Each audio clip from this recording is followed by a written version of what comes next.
Hi folks, and welcome back here for another Cinema 4D tutorial.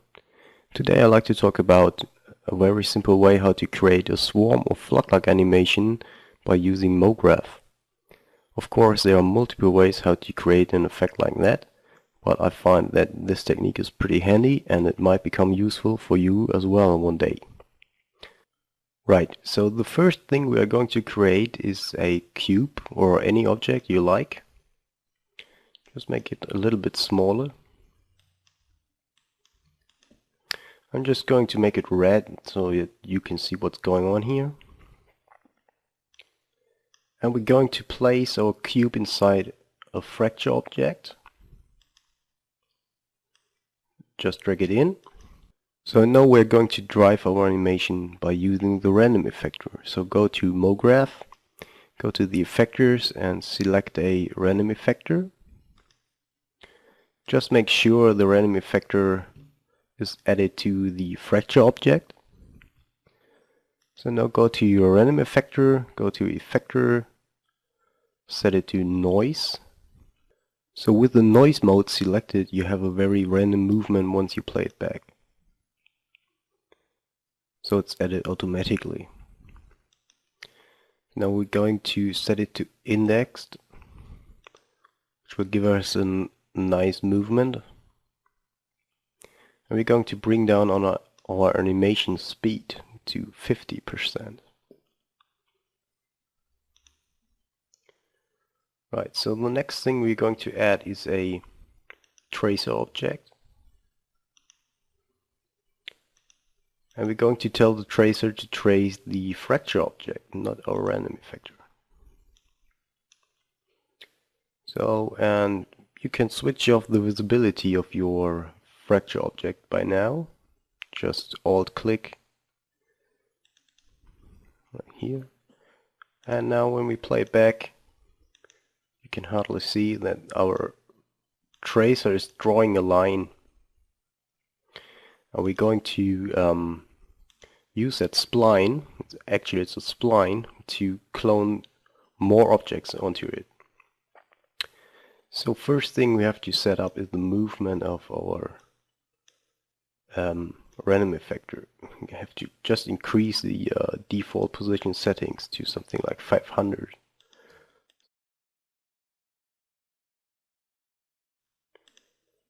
So if we zoom out, I hope you can see the path that's drawn here in that screen recording.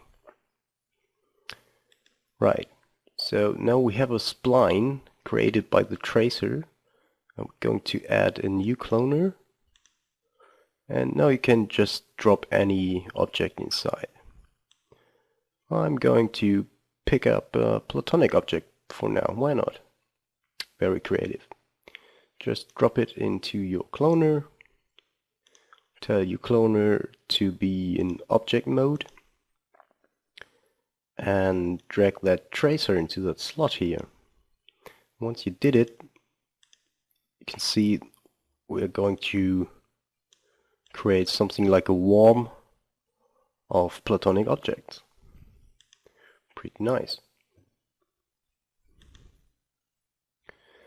So we're going to make our clones blue, like so you can see it. And now all you have to do is play around with the settings of the random effector. Let's choose a higher value, like something like 5,000 in each direction. So when you play back the animation, you can see it start just somewhere in our screen. And to control the origin of our animation, we're going to play around with the strengths of our random effector. So we're going to bring it down to 0 for a moment.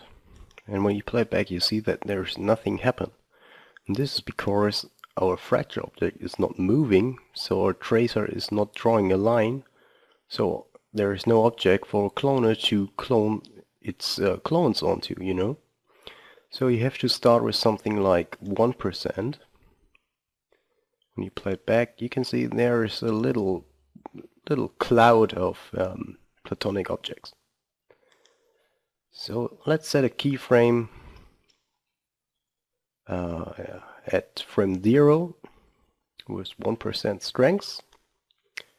Just go forward, let's say to frame 30 and bring it up to 100%.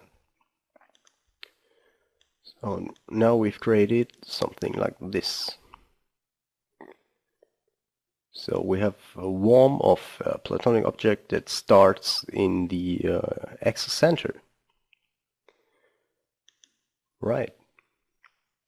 But we have still not enough particles. So go to your cloner and increase the count to something like 200. Now play back. So you see we have a very dense worm of platonic objects. Right. So the next thing we're going to add is just another effector, and the effector is called the step effector. So make sure the step effector is added to the right cloner.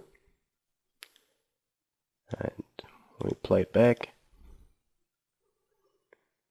with a structure like this, you have thicker objects in the beginning and thinner objects towards the end. So let's increase our timeline to a bit more frames.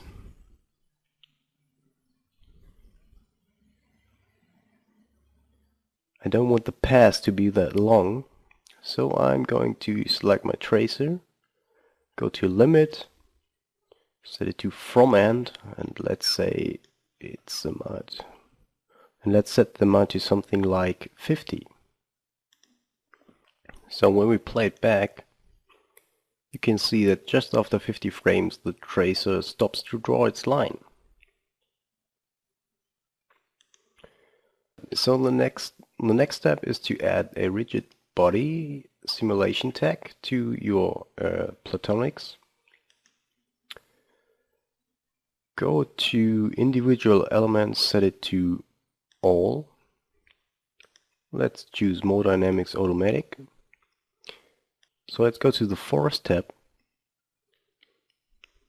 and you have to set the follow position to something around 8. So now when you play back, all my particles are interacting with each other, as they should. Zoom out. So now you can, fair enough, you can play around with all the options of your random effector.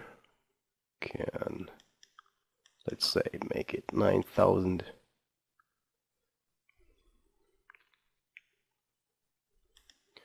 You can of course increase the timeline a bit.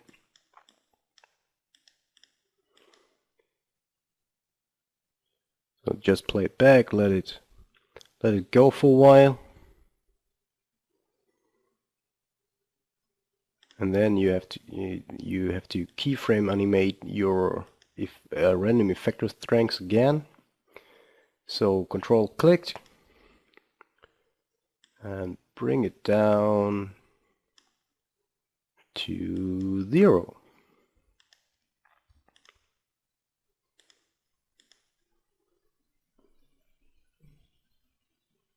Yeah, I really like the movement. It's looking good.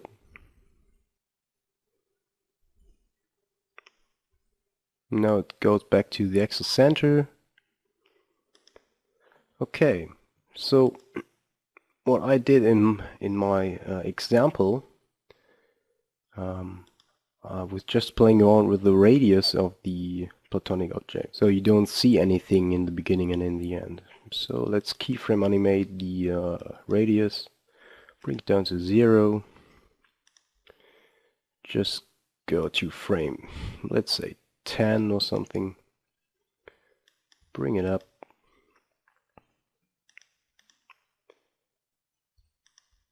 To 100. Play it back. Boop.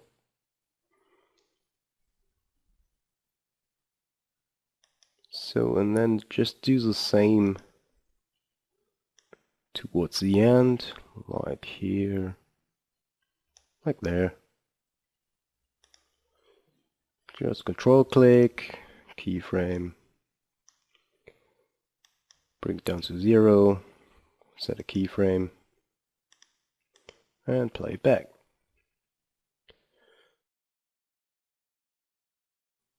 So, and if you like to have a more jiggling effect in your particle cloud here, you can add a